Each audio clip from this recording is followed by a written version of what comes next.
12 tahun bareng kamu Rise with Motion. Yes, sudah Kamis lagi teman Motion dan udah Kamis jam 5 berarti saatnya kita tuh ngerumpi ya. Biasanya tuh kalau hari Kamis bukannya bakar menyan ya? Kan Kamis takut cuy ya kan. Enggak, tapi kalau Kamisnya di Type Out itu Kamis tuh selalu penuh dengan faedah antara beauty, fashion ya. Pokoknya kita akan ngerumpi-rumpi soal seputar itu. Dan seperti biasa kalau sudah Kamis, mari kita tampilnya. Kita beri tepuk tangan yang meriah 20.000 orang yang tepuk tangan untuk Kak Ida. Ada 20.000 orang Kak yang tepuk tangan Kak. Gila banyak banget ya. Hai Sheryl, hai teman-teman Motion. Hai Kak Ido, apa kabar? Baik loh, tadi aku revisi sedikit. Kalau aku mah hari Kamis mah sunnah Rasul selain tap out mah. Oh iya, saya lupa. Aku lupa loh. Tapi kan belum. Kamu kok lupa? Bener. Kalau belum di atas jam 10 suka ada ini ada KPI yang mengawasi. Jadi aku nggak ngomong. Kalau Kak Ido ngomong nggak apa-apa kan tamu. Siap. Jadi perbedaannya ada yang Kamis berfaedah, ada yang Kamis senang-senang, ada yang Kamis di atas jam 10 malam itu bisa ya gitu. Bisa. Benar. Ya. Jadi tuh ya, aku tuh kemarin tuh kayak nontonin lagi film-film kayak Devil's Wears Prada gitu kan. Terus Cruella gitu. Cruella sih parah sih. Parah sih Cruella gak sih? Aduh ya ampun. Terus gongnya adalah kemarin siapa ya? Gigi apa Bella Hadid ya? Gue lupa deh. Apa tuh? Yang pakai kalung paru. Yang pakai kalung paru. Bella deh. Kayaknya Bella deh. Iya, kayak Bella. Dia pakai kalung paru kan. Terus aku bilang, banget. Parah itu kok statement banget ya tuh kalung ya, keren banget. Dan pengen ya Bu, tapi kalau aku yang pakai takutnya dikira mau jualan ini nasi padang. Apa gimana ya Bu? Kemarin juga pas gue siaran gue bilang, ini kalung pakai Bella Hadid cakep. Pas dipakai gue tuh gue kayak ongol-ongol ya gitu kan. Tapi emang kalau jadi selebritis tuh gimana ya? Aku tuh jadi kerjaan gue karena harus MC, kadang-kadang kan kita tuh daripada beli baju mendingan sewa fashion stylist. Betul. Jadi si fashion stylist itu enak Kak, misalnya gue mau MC nih, udah tinggal hire dia, ini udah bawainnya bajunya, plus dia harus tahu rambut gue diapain, itu benar-benar simple banget. Jadi ternyata selebriti gitu ya, dari yang Hollywood sampai yang lokal tuh juga suka punya selebriti stylist lah ya, punya ya? Punya banget pasti. Jadi gini, kalau di aku tuh ya si celebrity stylist itu emang bener-bener dari konsep awal gitu ya sampai akhirnya, bahkan sampai gimana cara dia tuh ngebawain bajunya. Jadi sampai ke body gesturnya, sampai ke ekspresinya, sampai pose-nya gimana untuk di depan kamera. Misalkan dia harus di acara, misalkan dia harus tampil di acara di Cannes atau misalkan di Grammy atau yang paling kita misalkan apa nih macam-macam deh ya, misalkan Motion Award gitu ya, Motion Fashion Award gitu. Nah, itu akan sangat diatur banget gitu sih. Jadi memang sebenarnya pembahasannya di belakang tuh panjang banget. Cuma memang intinya si celebrity stylist itu adalah dari awal konsepnya sampai ke fittingnya, sampai ke dealnya, sampai apakah sesuai dengan temanya dan segala macam, itu dia berperan sangat besar gitu. Makanya tidak hanya selebriti sebenarnya, para public figure, terus para sosialita gitu ya, itu juga semua menggunakan jasa fashion stylist atau celebrity stylist gitu. Makanya. Aduh, tapi gue yakin tuh duitnya banyak juga sih celebrity stylist itu. Oh, banget, Shay. Crazy rich Shay. Gokil ya. Jadi makanya hari ini kita ngobrol sama Kak Ido gitu. Kak Ido ini adalah editor-in-chief dari Style Indonesia. Plus nanti semoga di New York udah bangun ya jam segini ya. Semoga Ibu Dina Eski, perbedaan New York City sama Jakarta City semoga nggak akan ini ya gitu. Jadi nanti harusnya akan ada ngobrol lebih seru lagi sama Dina Eski sebagai celebrity stylist yang dulu adalah megang banyak banget artis-artis Indonesia sampai sekarang juga sebenarnya. Sekarang dia tinggal di mana? New York ya? Sekarang tinggal di New York. Jadi kalau sedikit cerita nih gitu ya, teaser sedikit, aku tuh pertemanannya itu bener-bener karena memang berawal dari sama-sama memulai profesi sebagai fashion stylist gitu. Aku di media Hai, majalah Hai, lalu di Eski itu di seingat aku Aneka Yes Oke. gitu. Nah Kalau kita jadul ya? sama-sama jadul tapi jangan salah Shy, jadul Shy, Crazy Rich Shy. Parah. Dan Aneka itu adalah majalah Aneka itu gue inget itu salah satu icon anak muda zaman dulu. That's why Betul. kenapa dulu Dulu dibilang top mau of jadi the wajah pop. Aneka. Apa sih namanya? Wajah Aneka ya? Iya ya, kayaknya gitu deh kalau nggak Lupa salah deh, deh. top guest Aneka atau apa lagi. Iya gitu, itu tuh top of the pop. Jadi ya maksudnya kita nggak bisa nggak bisa melupakan bahwa dulu tuh fashion magazine itu bener-bener yang tempat kita tuh meniti karir, belajar segala macam, membangun relasi. Jadi perkenalan aku sama Eski atau Dina Eski tuh di situ, dan sekarang tuh dia udah melanglang buana jauh, dan sekarang justru sebagai fashion producer sama konsultan untuk para fashion designer Indonesia yang pengen tampil di New York Fashion Week. Wow. Wow. New York Fashion Week, say. Oke, tenang dulu. Nanti kita bakal balik lagi sama Kak Ido ngomongin soal bagaimana cara meraup rupiah dan pundi-pundi itu ya. Dari menjadi celebrity stylist. Jangan kemana-mana, tetap di Stylo. Oke, balik lagi sama Cheryl dan Kak Ido dari Stylo. Tadi terakhir gue inget, nanti kita balik lagi di Stylo. Kenapa balik lagi di Stylo ya? Balik lagi di Tap Out Emotion ya, harusnya ya. Balik lagi di Tap Out bareng sama Stylo Rumpi gitu maksudnya. Nah, temanya hari ini di Rumpi adalah kita ngomongin gimana caranya bisa mengumpulkan pundi-pundi atau salah satu profesi yang luar biasa yaitu menjadi celebrity stylist gitu. Mungkin dari yang skala kecil gue udah sempat bilang gue sempat pakai nih kalau misalnya kalau gue mau kerja mau MC hire stylist gitu ya. Dan enak banget karena tuh kita benar-benar tinggal terima jadi gitu kan. Banget gitu. Dan kalau perlu tuh dari semua aksesoris segala macam tuh udah dia bawain, nanti dia ambil lagi. Dan kita yang paling penting adalah hemat tempat lemari, nggak buang-buang duit. Jadi kadang kan ada baju yang cuma bisa dipakai satu kali yang kayak betul, baju show banget ya kan, yang panjangnya 30 meter gitu kan. Kalau Cheryl lagi manggung-manggungnya, aku kepoin loh Instagram kamu cantika-cantika loh. Itu pakai jasa celebrity stylist ya atau gimana? Yang mana belum tentu. Yang kamu lagi pakai apa tuh? Blazer hitam gitu, suit gitu-gitu kayaknya oke banget tuh. Iya. Yes, itu keren banget. Nah itu tuh itulah di situ. Jadi buat teman-teman motion penting banget sih memang kalau yang memang kayaknya ya belum pede banget gitu ya untuk atau memang sebenarnya gini sih, bukan masalah percaya diri. Kadang-kadang tuh orang tuh kejar-kejaran dengan waktu ya, Cheryl ya. Gitu. Jadi Cheryl sibuk, teman-teman motion sibuk dalam waktu seminggu harus tampil di satu red carpet atau harus tampil di layar televisi ya sebagai narasumber, sebagai speaker. Terus butuh banget yang, aduh kayaknya nggak punya waktu deh. Akhirnya disiapin sama stylist gitu. Dan itu memang salah satu fungsi dan juga tugasnya si celebrity stylist gitu. Nah ngomongin celebrity stylist, kita ngomongin fashion stylist dulu lah ya. Tadi kan lagi pembicaraannya sampai di Aneka nih kan. Aneka. Yes. Kak Ido dulu fashion stylist di salah satu media. Berapa tahun tuh? Oke, kalau cerita soal pengalaman sebenarnya aku tuh bermula di fashion stylistnya majalah Hai. Jadi kalau teman-teman tahu majalah Hai, majalah musik lawas ya kan. Bentar, itu bukan majalah musik yang musik kan? Kenapa ada fashion stylist banget. Yes, jadi gini, majalah Hai itu memang musik sama movie gitu ya, sama film. Lalu memang mereka tuh mengenlarge kontennya menjadi konten-konten yang banyak banget membahas soal sekolah, lifestyle-nya remaja atau teenager tapi khususnya cowok. Nah saat itu aku masuk untuk pegang 3 rubrik. Satu rubrik fashion untuk cowok-cowok high usia-usia SMA sama usia SMP, SMA sama kuliah. Lalu satu lagi tuh megang cover, sama satu lagi megang kebutuhan untuk iklan komersil tuh Cheryl gitu. Jadi di situ aku di high 4 tahun kurang ya, dari tahun 2009 awal sampai 2012-an gitu ya. Lalu aku pindah ke Nova tabloid Nova. Itu beda lagi tuh, karena Nova tuh aku bener-bener megang yang cewek banget, usia 25 tahun ke atas, kebaya pengantin, apalagi gaun pengantin, baju etnik, wanita lah ya pokoknya. Wanita banget, yang pokoknya hairdo, perawatan segala macam. Jadi aku kalau di dunia fashion stylist itu terhitung sekitar 8 tahun ya, Cheryl ya. Dan itu nyambi sebagai penulis mode dan juga beauty gitu. Jadi awal mulanya tuh itu sebenarnya karirnya. Nah, kalau hubungannya fashion stylist sama industri kreatif nih sebagai seorang yang udah malang merintang 8 tahun di dunia fashion stylist, hubungannya apa nih Kak?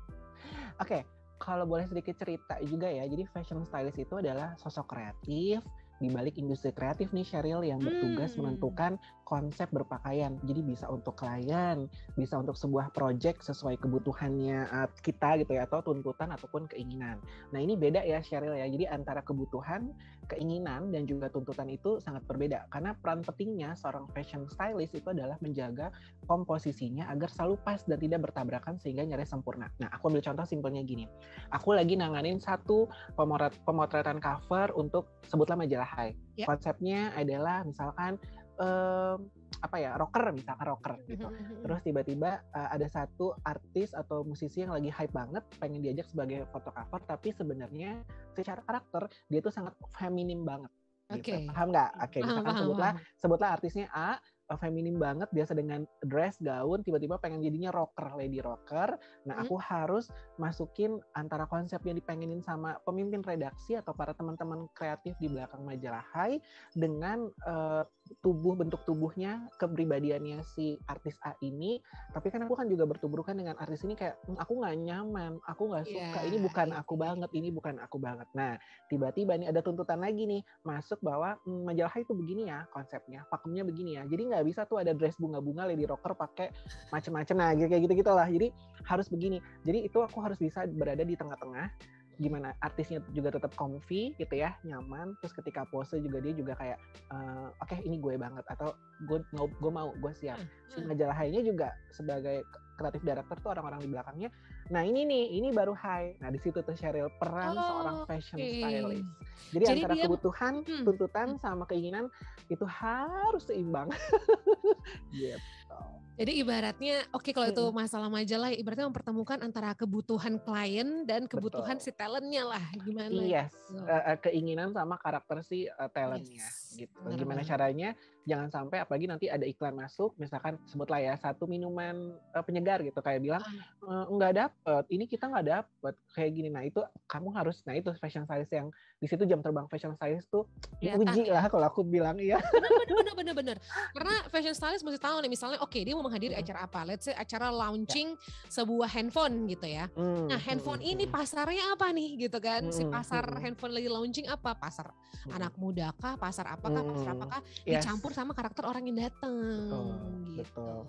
Jadi gimana caranya tuh jangan sampai ada sebutan kalau kita nih sebagai fashion stylist yang ngebantuin si artis untuk celebrity stylist ada malfunction wardrobe misalkan, lalu ada kayaknya saltum ya Beb ya si Sheryl ya gitu, masa mau datang ke acara musik dese pakai misalkan nih, mungkin pakai bajunya yang kenapa jadi kebaya ya misalkan gitu ya, gitu. Itu penting banget sih Sheryl. Bener-bener setuju sih. Nah tapi kalau jenis-jenis profesi stylist nih, itu ada nggak sih jenis-jenisnya, atau ada fashion stylist punya jenis-jenisnya sendiri? Kalau dibilang profesi stylist tuh banyak banget Sheryl. Jadi buat teman-teman motion yang sekarang lagi dengerin terus kayak apa sih pekerjaan, atau aku tuh pengen banget ini tuh jadi dream jobnya aku gitu ya. Nah sebenarnya gini, soal jenis profesi stylist tuh ada yang namanya pertama celebrity stylist. Itu yang di Indonesia tuh terkenal banyak banget para seniorku, para teman-temanku. Namanya satu. Ada Erik Al-Amin, ada Bimo Permadi, ada Wanda Hara, ada Ajeng Swastiari, terus ada macam-macam deh semua tuh sekarang oke banget, keren banget para celebrity stylist Indonesia gitu.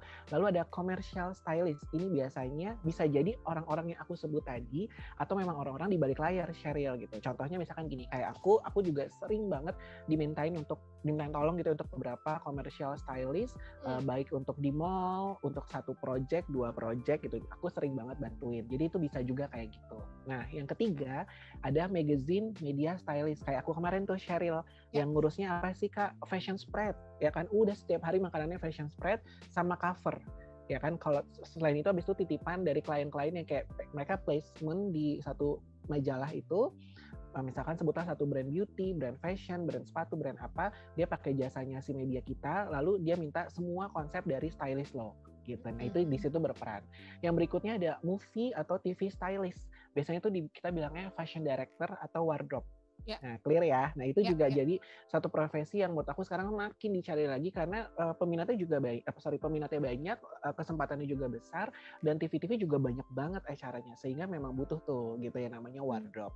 Yang berikutnya ada personal shopper. Kalau Sheryl tahu, kalau Sheryl termasuk sultan, tinggal calling personal shopper pengen belanja di Louis Vuitton ya kan, Givenchy, Balmain, siapa lagi ya kan, Lanvin gitu-gitu. Nah, itu tinggal ke PI, teleponlah si jasa personal shopper, gue mau belanja dengan budget gue segini, tentuin dan badan gue begini. Itu banyak banget para crazy rich Indonesia sama sosialita yang menggunakan personal shopper. Yang terakhir sebenarnya ya ada juga food stylist. Jadi jangan salah, food aja perlu ditata, Bu. Apalagi kita, Bu. Apalagi hati. Apalagi hati gitu. Jadi ada juga tuh food stylist yang kerjaannya super Stylist, keren, kreatif dan ribet, tapi sebenarnya dia tuh adalah yang menentukan, selain fotografer ya yang menangkap momen itu, dia juga yang menentukan bagusnya angle sampai detail-detail bawah segala macamnya itu. Sampai kelihatan si makanannya tuh kayak enak pengen banget, marvelous dan ya. pengen banget gitu. Aku jujur ya, aku tuh jadi fashion stylist walaupun aku nggak yang sekeren teman-teman di luar gitu, boleh lah gitu ya. Tapi kalau sebagai food stylist, Sheryl, mungkin aku juga kayaknya belum bisa. Kenapa? Karena mereka bisa loh dari remah-remahan biskuit, itu potongan apa, cuma ditabur-tabur itu kayak, men, bener ya, keren banget. Nah, aku tuh belum sampai di situ ilmunya, jadi aku harus belajar sama suhu-suhu sih. Aku sempat nonton di Gitu. Netflix atau di mana ya, cara si fashion stylist itu ngedandanin makanannya ya, itu parah Food banget. stylist. Food stylist, fashion, si food stylist ngedandanin makanannya. Ada yang sampai fake gitu kan, ya nggak apa-apa fake, tapi maksudnya mereka bukan nge-fake sih, mereka membuat gimana caranya biar misalnya contoh burger itu kelihatan lebih fluffy. Iya gitu. Itu keren banget, terus kayak bikinin toppingnya, dressingnya tuh bener-bener kayak cuma dilempar doang. Kalau kita kan beda ya, Bu, nurunin saus strawberry gitu kan beda ya gitu. Kalau dia tuh kok dilempar aja jadi ya, Bu. Yang lukis ya. Bagus banget sih, itu keren banget. Gitu. Nah, abis ini kita bakal masuk soal suka dukanya. Apa sih? Pasti kan tadi kan kayaknya, seru banget ya, kayaknya kerjaannya bareng sama selebriti, kerjaannya gini, kayaknya tuh simple aja gitu. Tapi pasti ada suka dukanya. Nanti kita balik lagi di Rumpi bareng sama Stylo. Oke, balik lagi di Rumpi ya. Kita Rumpi bareng sama Stylo dan masih ada editor in chief dari Style Indonesia, ada Kak Ido di sini yang juga seorang fashion stylist. Tapi kamu kalau misalnya job kayak ini di luar kantor gitu ya, kayak masih nggak terima job kayak fashion stylist dari luar gitu, masih terima? Aku tuh terakhir kayaknya sebelum pandemi ya, Sheryl, ya itu terakhir tahun 2019 pertengahan aku sempat terima untuk satu mall sama satu brand fashion hijab dan baju koko sih gitu. Dan itu Sabtu Minggu ya biasanya. Yes, Sabtu Minggu, betul banget. Tapi apa sih sebenarnya suka duka profesi seorang fashion stylist? Oke, suka dukanya ya. Yang pertama nih, Sheryl ya, adalah bisa masuk ke butik brand-brand terkenal sama rumah mode terkenal. Itu menurut aku adalah privilege ya, yang nggak semua apalagi orang bisa. Apalagi buat yang emang suka fashion kan. Betul, jadi kayak wow, masuk ke Gucci Gang, masuk ke Dior ya kan, ke Fendi atau ya syukur-syukur masuk ke level-level yang agak lebih bawahan aja tuh kita udah kayak begini. Jadi maksud aku pertama kita memang fashion enthusiast, selalu masuk ke butik itu tuh bikin kita makin kayak ini yang paling update, ini gue banget. Jadi kayak surga kali ya buat para fashionista gitu sih kalau buat aku gitu. Terus yang berikutnya adalah bisa diundang ke acara lifestyle dan juga fashion show. Itu penting, tidak semua orang bisa datang, ya kan? Yang berikutnya bisa menjalin relasi dengan berbagai klien, orang-orang berbakat dan hebat, kreatif dari dunia fashion, beauty, lifestyle, selebritis, PR-nya brand, influencer, dan lain sebagainya. Dan berikutnya kalau buat aku juga, kadang-kadang tuh kita bisa diundang secara khusus dan privat gitu ya, di acara collection-nya, si launching-nya satu rumah mode atau desainer yang memang itu pengennya ngundangnya cuma intimate soiree gitu lah, yang cuma 30, 40 dan benar-benar cuma ditutup close banget. Itu buat aku adalah satu nggak bisa dibeli lah, privilege ya? Kayaknya banget itu. Terus yang berikutnya bisa jalan-jalan ke luar negeri. Jadi dengan profesi fashion stylist, alhamdulillah dari Kompas Gramedia juga gitu ya, aku lumayan bisa sih jalan-jalan, diundang ke Hong Kong Fashion Week, ke Dubai Fashion Week, Dubai Fashion Festival gitu. Buat aku adalah satu, apalagi aku belum sampai Paris Fashion Week sih, cuma udah ke Singapura, ke Hong Kong, ke Dubai, ke Malaysia gitu. Terus terakhir ke Taiwan, itu juga udah coba. Jadi memang buat aku itu satu yang priceless lagi lah dari profesi fashion stylist. Yang terakhir buat aku adalah kemewahannya bisa pakai barang-barang branded. Kadang dapat endorsan Shy, baju-baju semua. Hari ini juga aku semua endorsan, hidup aku tuh endorsan. Jadi aku bangga.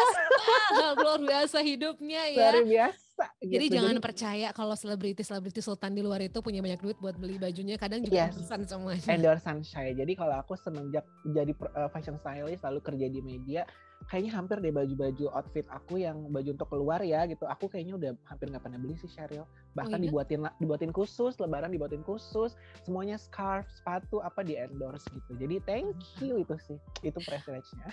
Itu privilege-nya. Dan buat teman motion yang emang suka fashion, ya kan suka hal-hal yang berbau kayak gini, itu kayaknya pas lo pada saat lo sekolah dan udah punya cita-cita itu akan menjadi satu keinginan, kebanggaan pada saat mencapai gitu kan. Yes, Oke, nanti kita bakal ngobrol lagi bareng sama Kak Ido, Editor-in-Chief Style Indonesia di Rumpi ya. Jangan kemana-mana teman motion. Yes, welcome back to Rumpi. Yeay. Ya, balik lagi masih sama Kak Ido dari Style Indonesia. Kita ngebahas soal fashion stylist. Gimana caranya bisa menjadi profesi fashion stylist yang kayaknya tuh sebenarnya tuh nggak bakal habis dengan waktu gitu. Kita nggak ngomongin masalah pandemi ya, we're talking about beyond that gitu ya. Kalau pandemi mah semua pekerjaan juga emang ya gitu dah gitu. Ya kan. gitu dah, resiko dah. Karena lagi nggak ada red carpet kan, ya kan, nggak bisa di show off dulu. Tapi nanti setelah pandemi akan menjadi green carpet ya kan, yellow carpet semua akan keluar semua akan keluar semua. Koleksi baju aku kalau bisa tiap menit kita cut gitu, aku ganti baju sih biar Mas Sony capek ya gitu. Kayaknya interview 60 menit jadinya aku 3 jam. Karena baju aku banyak.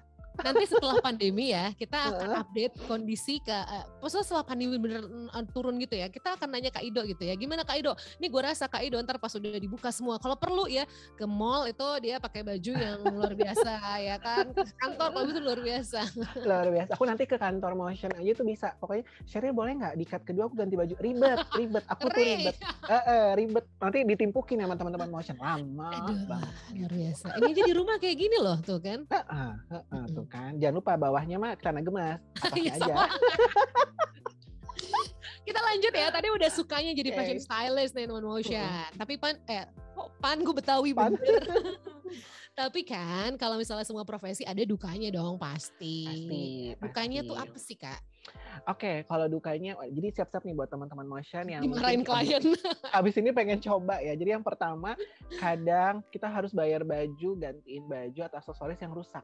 Oh iya benar. Sangkut bisa segala macam. Aku jangan sedih Shy, jangan sedih. Tiba-tiba pernah di satu momen aku itu harus pemotretan dengan sebut aja beberapa selebritis gitu ya. Nah itu tuh ada satu tempat yang aku tuh nggak bisa masuk karena benar-benar itu khusus untuk VIP sama untuk para perempuan hijabers gitu ya. Jadi aku nggak boleh bisa masuk. Nah sebenarnya tuh bajunya nggak rusak sama sekali. Cuma itu nyangkut setitik peniti Sheryl ya, terus tiba-tiba setelah aku balikin Zong di tahun 2015 brandnya ya bilang sorry banget, tapi di belakang bagian pinggangnya ada bolong karena peniti kayak 2 peniti gitu masuk gitu, terus dia nggak mau dan itu harus ganti senilai 8 juta rupiah. Baju yang kita nggak pakai, kita juga nggak bisa pakai juga, emak gue juga nggak bisa pakai, ya kan. Terus dan itu bajunya bukan baju yang tahu kan Sheryl, bukan baju gaun yang heboh ya, baju cocktail dress aja sih gitu. Ya udah, terus akhirnya aku urus ke kantor, untung Kompas Gramedia tuh love banget, baik banget, dibantuin lah dari 8 juta itu. Jadi cuma aku bayar 3 juta doang, tapi di situ penting buat kita belajar ya para stylist adalah tidak cuma mengarahkan gaya, bikin konsep, bajunya pas, tapi juga gimana cara menjaga barang itu dibalikin masih dalam keadaan yang sama, persis sempurna, tidak rusak sama sekali. Karena itu bahaya banget, beresiko. Nah, yang kedua, kudu bolak-balik laundry sesuai standar request dari brand fashion atau si designer. Itu penting ya. Jadi kadang-kadang Shy bukan yang laundry kiloan, Shy kalau baju-baju 20 juta tolong. Jadi siap-siap ya. Memang aduh, jadi stylist itu kalau kurang-kurang kur duta emang agak pusing ya. Nah itu jadi penting tuh ya. Terus yang berikutnya harus multitasking, multitalenta, jadi stylist, jadi koreografer, jadi tim konsumsi, tim ribet, tim apalah, megangin lighting, jadi pokoknya udah supir juga kok bisa juga jadi supir. Jadi benar-benar pas di media ya, pengalaman aku berasa jadi makin jago, makin jam terbangnya makin tinggi karena semua hal tuh aku kerjakan. Bahkan sampai ke detail-detail yang ini lightingnya begini ya, ini baterainya habis apa segala macam. Jadi itu aku belajar banyak banget ya gitu. Yang berikutnya suka berebutan baju pinjaman sama stylist lainnya. Jadi jangan sedih, say. Apalagi kalau udah mau kayak acara biasanya acara award betul, gitu kan. Betul. Misalkan Sheryl mau tampil pengen bajunya hijau zamrud. Hijau zamrud yang biasa bikin misalkan nih, Mas Ivan Gunawan, Kak Igun, Mbak El Ahyar atau Mbak apa gitu. Terus semua juga pengen berebutan sama itu. Jadi kita bisa gontok-gontokan sama stylist lainnya. Plus sama aksesoris juga. Nah yang terakhir, kalau lagi dapat klien yang super sibuk, super ribet, susah dikontak, BM banyak maunya, manajernya ribet, apa segala macam, siap-siap. Itulah kalau buat aku sih sebenarnya suka duka resiko menjadi seorang celebrity stylist. Gitu. Yes, benar. Makanya sangat penting ilmu komunikasi untuk bagaimana mengkomunikasikan dengan si artisnya atau si klien kamu. Kliennya kan ada 2 nih. Kliennya ada klien kalau misalnya fashion artist ya memang si kliennya cuma si artisnya. Tapi kan jangan lupa Sheryl. Selain itu ada manajernya juga yang BM. Jadi kadang-kadang tuh yang artisnya lebih banyak ya? Artisnya nggak apa-apa, tapi manajernya, roadman-nya apa segala macam, kurang oke ini nggak oke, baik-baik, gitu tanpa ini ya, gitu. Terus kalau kita berhubungan sama klien, talentnya juga, atau artisnya juga, kliennya juga, belum agensi iklannya juga, PR-nya juga, harus siap-siap Bu. Jadi itu membutuhkan mental wellness yang sangat harus dijaga kesehatan mental ya. Betul, banget. Oke tuh ya teman motion ya suka dukanya. Nah tapi kalau udah tahu nih suka dukanya, terus pengen mulai aku tetap kekeh mau jadi fashion stylist. Cara mulainya gimana dan apa aja yang dibutuhkan? Apakah harus ada standar sekolahnya, sertifikasi mungkin? Ribet ya, kayak lisensi. Nyetir ya. Oke, kalau cara mulai sebenarnya teman-teman motion ini mungkin bisa jadi satu inspirasi kali ya. Aku tuh tidak pernah sekolah fashion dari dulu, tapi kalau dibilang suka banget dari sejak SD, SMP, TK bahkan ya, aku tuh kayaknya udah paham perbedaan warna. Ini tuh tosca, ini tuh fuchsia, ini tuh warna kaki, ini tuh warna olive. Itu aku udah tahu. Bahkan di SMP dan SD tuh aku udah bisa menentukan ini tuh tile, ini tuh ini tuh bahan shantung, ini tuh bahan jacquard gitu. Itu mungkin kelebihan yang Allah kasih ke aku gitu ya. Jadi yang pertama adalah semua orang bisa jadi fashion stylist. Tapi modal yang mesti dimiliki adalah passionate. Harus passionate teman-teman motion, karena pekerjaan apapun seperti Sheryl gitu ya, seperti teman-teman motion gitu ya, kalau nggak minat, nggak suka, itu biasanya kita nggak jauh banget rentang waktunya gitu, dan kayaknya nggak pakai feel, hasilnya juga biasanya tidak sesempurna itu gitu ya. Jadi harus passionate, harus kreatif, harus pelan-pelan punya dan bisa membangun relasi, terpenting ramah, harus komunikatif, harus punya time management yang baik. Nah itu penting Sheryl. Jadi Sheryl jadi stylist atau teman-teman motion pengen jadi stylist, tapi nggak punya time management yang bagus. Jadi si A pengen bajunya ini sore, si A pengen siang, si A pengen ini, pengen pagi, pengen fitting. Nah kalau kita nggak bisa ngatur waktu, kelar. Dan harus mobile banget. Jadi kalau buat teman-teman yang mager, shy, ya kan, geng-geng yang cuma tiduran aja, main game segala macam, ya udahlah ya, nggak bisa jadi stylist gitu. Jadi harus banget dinamis, aktif dan mobile. Karena aku juga bukan yang dari lulusan sekolah fashion gitu ya, tapi aku juga orang komunikasi, belajar komunikasi lalu terjun ke dunia stylist dan belajar dari nol banget. Jadi kalau cerita sedikit ya, tadi tambahan, aku tuh dari gantiin underwear-nya artis.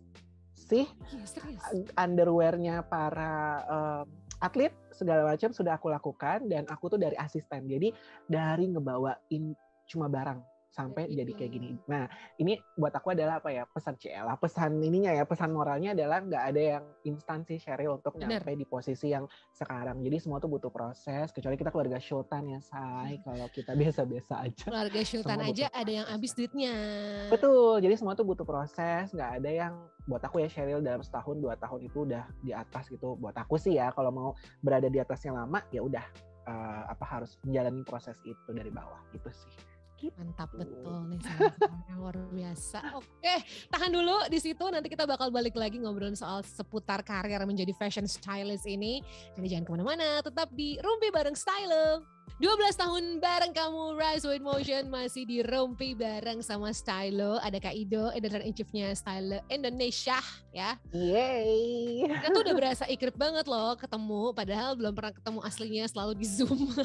Selalu di Zoom, chat WA sama DM, Beb. Sama Tapi DM. sekarang udah zaman kayak gitu kok, belum ketemu aja udah sayang. Iya Ya benar, kan? ih. Kata teman motion ngeri ya gitu. Oh iya, pembahasannya hari ini bikin aku makin sayang sama Kak Ido karena ngomongin soal gimana jadi fashion stylist dan apa sebenarnya yang dibutuhkan gitu. Oke, tadi kita udah ngomongin tuh benar ada tukang jagung manis lagi lewat gitu. Nah, jadi tadi kita lagi ngomongin soal suka duka menjadi seorang fashion stylist ya kan. Tapi dari suka duka itu pasti kan akhirnya kita udahlah nggak apa-apa gitu. Kenapa? Karena penghasilannya gede misalnya. Nah, sekarang aku ingin bertanya, penghasilan berkarir sebagai fashion stylist dan juga mungkin celebrity stylist tuh range-nya berapa sih? Ini jujur aja ya, ini kalau pengalaman aku pakai fashion stylist yang paling standar banget dan bukan artis, tapi aku tahu taste-nya bagus lah gitu. Jadi sekali event nih teman-teman ya, sekali event itu range-nya bisa 2 sampai 7 juta. Yes. Untuk seorang fashion stylist. Jadi benar-benar sekali lo pakai jasa dia, itu dia ngasih apa namanya kira-kira bakal seperti ini, pilihannya lo udah dari atas sampai kaki. Ini nggak termasuk make up dan hairdo ya?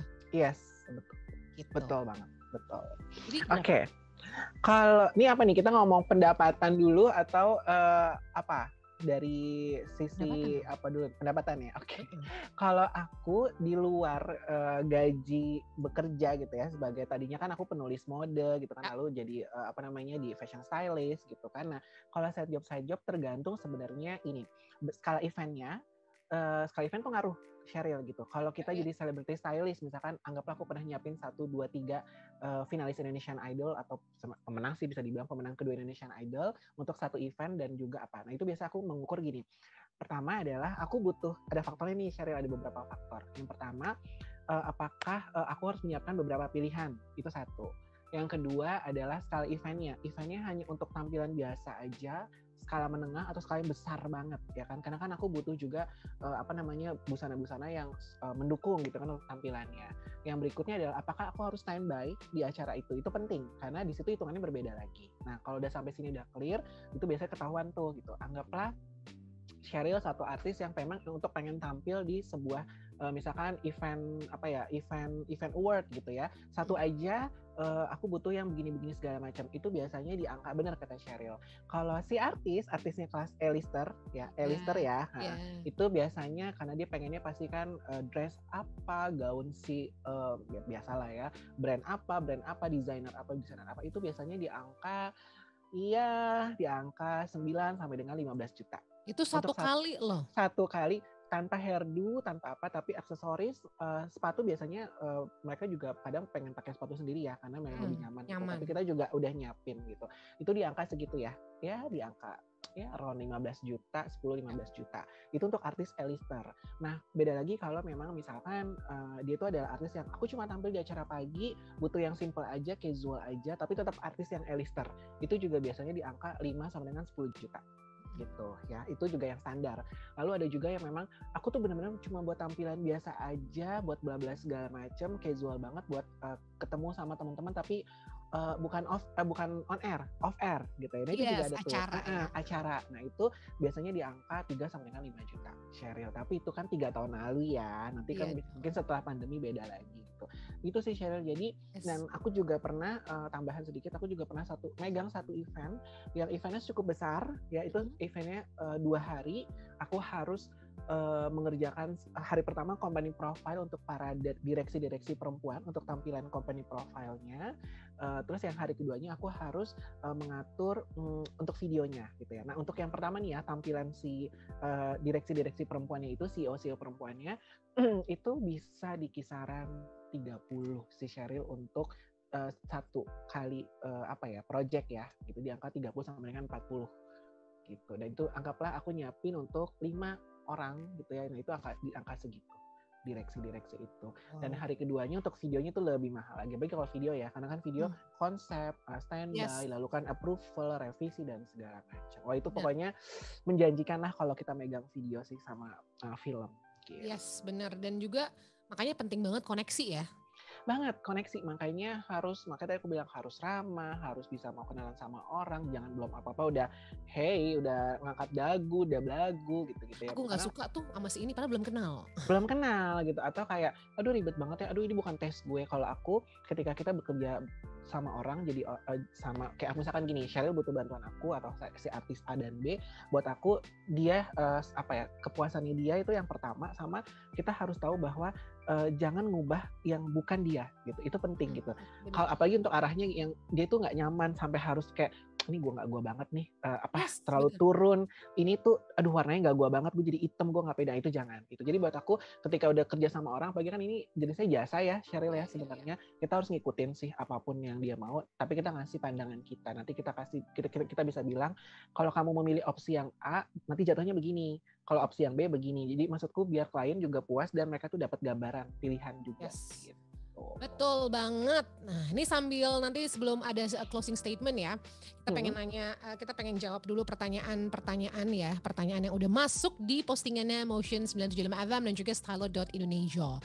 Ada dari Sani.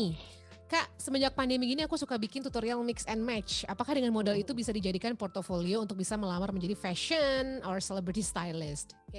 Oke, seneng banget, good question banget, dan buat aku semangatnya keren. Bisa banget gitu, tapi lagi-lagi teman-teman ketika kita mau melangkah untuk satu profesi yang profesional skill gitu ya, itu kita harus ngumpulin portofolio, Sheryl. Nah itu penting. Semua pekerjaan, kayak kita mau ngelamar apa sih, jadi announcer juga kan pasti gitu ya gitu. Jadi buat aku dimulailah dengan langkah-langkah yang kecil-kecil. Misalkan sebelum masuk ke A-lister celebrity gitu ya, kita bisa mulai dengan kita ngerjain 1, 2, 3 brand fashion yang mungkin skalanya masih UKM gitu ya Sheryl, tapi memang dia pay kita juga dengan cukup layak, lalu kita jadikan sebagai portfolio. Karena semakin banyak memegang tangan, megang badan orang gitu ya, megang person gitu ya, itu buat aku juga jadi nambah ilmu gitu. Karena setiap orang tuh punya karakter, bentuk tubuh, warna kulit, warna rambut yang berbeda. Nah itu penting. Jadi kumpulin portfolio sebanyak-banyaknya. Boleh dari misalkan free, gratisan gitu ya, atau kayak nggak apa-apa deh aku suka rela volunteer untuk bantuin satu event fashion show, atau mungkin sekarang pandemi aku bantuinnya satu project fashion photoshoot untuk komersial brand. Dikumpulin dulu itu sebagai portfolio, bisa mungkin sekitar 5 project. Nah setelah itu kalau udah dapat feel-nya, udah dapat berasa kayak oh gue ready nih untuk nerima project yang memang gue dibayar gitu ya, dan secara profesional, dan gue udah mulai siap lah gitu ya untuk menerjemahkan konsep dari kiriman klien, request dari brand dan segala macam gitu. Jadi bisa dimulai dari itu. Jadi ngumpulin portfolio, perbanyak skill, bisa deh. Jadi buat aku sebenarnya semua nggak ada batasan ya Sheryl ya gitu. Karena kayak aku juga dijorokin, ya udah habis itu 3 bulan berikutnya kayaknya emang nih gue banget nih stylist nih, oke mulai gitu. Itu sih. Benar. Semangat. Jadi harus semangat terus. Apalagi zaman sekarang ya, di era sekarang tuh menurut aku generasi-generasi yang sangat beruntung karena kreatif bisa juga. dengan mudah dapetin duit dengan cara, kalau zaman dulu kita mesti cari koneksi. Kalau sekarang lo posting di Instagram aja lo ada seorang fashion stylist awal mula gitu ya. Sosial media tuh jadi etalase yang bagus banget gitu ya untuk menjual portfolio kita gitu. Jadi buat aku sebenarnya bisa dimulai dari portfolio di sosial media gitu sih. Yes, betul. Ini ada satu pertanyaan lagi Kak, yang terakhir. Dari Ibrahim, circle aku nggak ada yang kerja atau punya jasa kayak gini. Awalnya gimana ya? Ingin banget kerja di bidang stylist gitu. Oke. Aku juga dulu sebenarnya nggak ada sih pas memulai sebelum lulus kuliah gitu. Tapi memang yang pertama kalau menurut aku semua tuh ada first step-nya, Sheryl. Jadi ketika aku ngelamar, saingan aku tuh adalah ngelamar di Kompas Gramedia. Saingan aku adalah orang-orang yang sudah dekat dengan dunia kreatif. Ada dancer, ada makeup artist, ada hairdo gitu. Tapi alhamdulillah aku yang bukan siapa-siapa di tahun 2008 dipilih. Yuk coba deh masuk jadi karyawan, megang jadi fashion stylist. Nah kalau buat aku adalah bisa dimulai dengan tadi Ibrahim bisa mungkin kayak tadi aku bilang jadi volunteer untuk beberapa project. Misalkan project fashion photoshoot untuk sebuah brand kecil-kecilan aja, nggak usah yang besar-besar dulu, dimulai dari situ. Jadi bisa mungkin kayak gini, biasanya bisa ngikut dari colekin beberapa profesional fashion photographer yang memang mereka membuka volunteer sebagai asisten gitu. Nanti bisa misalkan Mbak Sheryl atau Mbak siapa, Mas siapa, aku pengen magang nih, pengen nyoba, aku siap loh jadi volunteer untuk sukarelawan gitu ya, untuk bantuin photoshootnya si artis for free gitu ya. Tapi aku butuh diajarin sharing ilmu dan segala macam. Dari situ tuh kan mulai tuh berkembang tuh Sheryl, koneksinya, instingnya, skillnya, ya kan. Terus melihat kita tuh kan dengan mengamati tuh kita juga jadi dapat ilmu kan. Oh kayak begini ya kalau pemotretan sama si artis ini dengan brand ini, dengan konsep ini, sehingga akan dapet tuh Sheryl gitu sih. Jadi jangan takut untuk memulai dan bisa mulai colek-colekin, DM-in para profesional fotografer, para brand-brand kecil yang kita mau magang, kita pengen dapet ilmu gitu. Yes. Jadi jangan pernah malu ya untuk Yes. ngasih unjuk karya gitu loh. Betul. Oke, nah ini kalau gitu closing statementnya dari seorang Kak Ido, saran dan tips ya untuk untuk teman motion nih yang pengen berkarir sebagai fashion stylist atau celebrity stylist, apa Kak? Oke, kalau yang pertama adalah gini, jangan cuma ngeliat judul topik hari ini Sheryl sama Motion lihat sukses meraup rupiah tiba-tiba pengen gitu. Harus yang pertama passionnya. Ini sesuai nggak sih dengan passion gue, dengan minat gue. Jadi harus passionate gitu. Kalau udah sesuai, udah yakin mantep, sok mulai berikutnya adalah apa ya? Kalau aku tuh merangsang insting kreatifnya kamu, kreativitasnya kamu. Karena orang yang sukses, siapapun itu yang sukses adalah mereka yang punya DNA yang sendiri, yang khas karakter. Jadi harus punya personal touch, personal karakter ya kalau buat aku gitu. Jadi makanya mungkin Sheryl tahu kalau di stylist A tampilannya akan begini. Yes. Manly, sedikit grunge gitu ya, sedikit vintage. Nanti yang B ini glamour banget kalau dia ya kan, glamour banget ya kan, chic. Yang satu lagi simple, Parisian gitu-gitu ya. Nah itu buat aku teman-teman setelah udah tahu, udah ini adalah passionnya, berikutnya adalah kreatif, yang ketiga adalah mencari DNA-nya, sentuhannya seperti apa gitu. Nah itu penting. Nah kalau buat aku setelah udah tahu itu, mulailah mengumpulkan portfolio gitu. Jadi jangan sampai kalau ketika kita udah tahu nih, kita udah pengen terjun ke situ, harus all out sih Sheryl ya. Harus benar-benar semua tuh dilakukan, dikerahkan untuk jadi yang terbaik sih gitu. Dan ingat tetap rendah hati ya kan, sama tetap jaga relasi dan juga itu networking, karena relasi itu mahal banget harganya di dunia kreatif dan juga di dunia lifestyle. Tuh relasi, jadi once udah dipercaya, jagalah kepercayaan itu baik-baik. Betul, jagalah. Jagalah hati. Karena yang mahal itu adalah relasi ya kan. Yes, bener banget. Relasi, semua koneksi itu mahal. Betul, ya. Jadi selain memang pengalaman. Bener, harus bergaul juga sih. Oke, seru banget ngerumpi hari ini bareng sama Stylist dan juga Kak Ida. Kita kasih tepuk tangan lagi 20.000 orang. Wow, tambahin dong Mas Sony jadi 40.000, nambah ya. Ya udah, kalau gitu kita mau pamit dulu, tapi kita ketemu lagi pokoknya, kita ngerumpi lagi minggu depan ya Kak Ido ya. Yes, kayaknya akan lebih seru lagi nih minggu depan nih. Pokoknya nah, setiap minggu akan lebih seru. Benar, hari ini mungkin kalau ada yang nanya, lo mana tadi KSK-nya gitu kan. Maklum, kita maklumin dulu karena di sana tuh lagi subuh, sore-sore gini. Tapi nanti siapa tahu next time kita bisa langsung hadirkan ya. Nah, tapi gantian ya Bu, kita jadiin kita subuh Bu. Kita jamnya jam subuh, dianya lagi sore Bu ya, nggak apa-apa ya teman-teman. Di motion breakfast sudah di tap out ya. Ya udah kalau gitu, thank you Kak Ida. Sip, thank you Sheryl, thank you teman-teman motion, sehat-sehat, selamat PPKM.